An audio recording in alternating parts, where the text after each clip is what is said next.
It's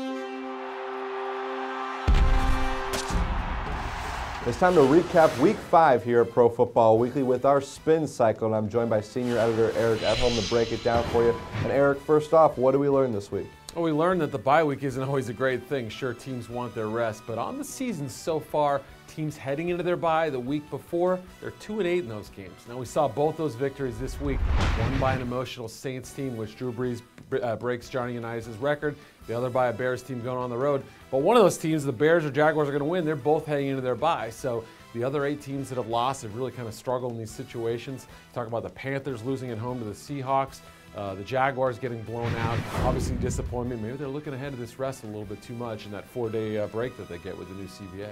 You know, now that we've gotten to Week 5, some of the parity starting to even itself out. Not a huge amount of surprises on the field. Your biggest surprise is actually off the field. Yeah, I mean, to me, and I watched the game, and then the TV broadcast doesn't always tell everything, but Eric Winston, the Chiefs' right tackle, his reaction to what he saw as a slight to Matt Castle for them cheering, I personally didn't hear it. I talked to somebody who was at the stadium. They also said that it was a very minimal response in terms of cheering Castle getting hurt. They felt it was more that the offense seemed to be picked up, that Brady Quinn was coming in the game. Everybody loves the backup quarterback, that whole thing.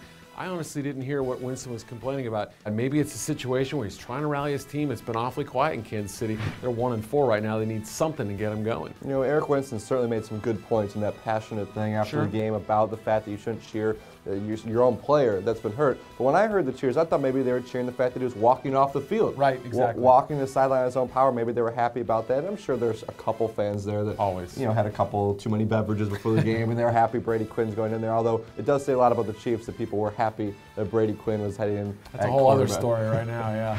Now we look down to some of the good performances from the week in Week 5. And Eric, who is your player of the week? I don't know how you could pick anybody but Reggie Wayne. I mean, the emotional environment there, down 21-3, Chuck Pagano in the hospital, battling leukemia, watching his team fight for their lives, and Wayne comes up with a career performance, the most yards in any game he's ever been in. It includes everything with Peyton Manning they did for years.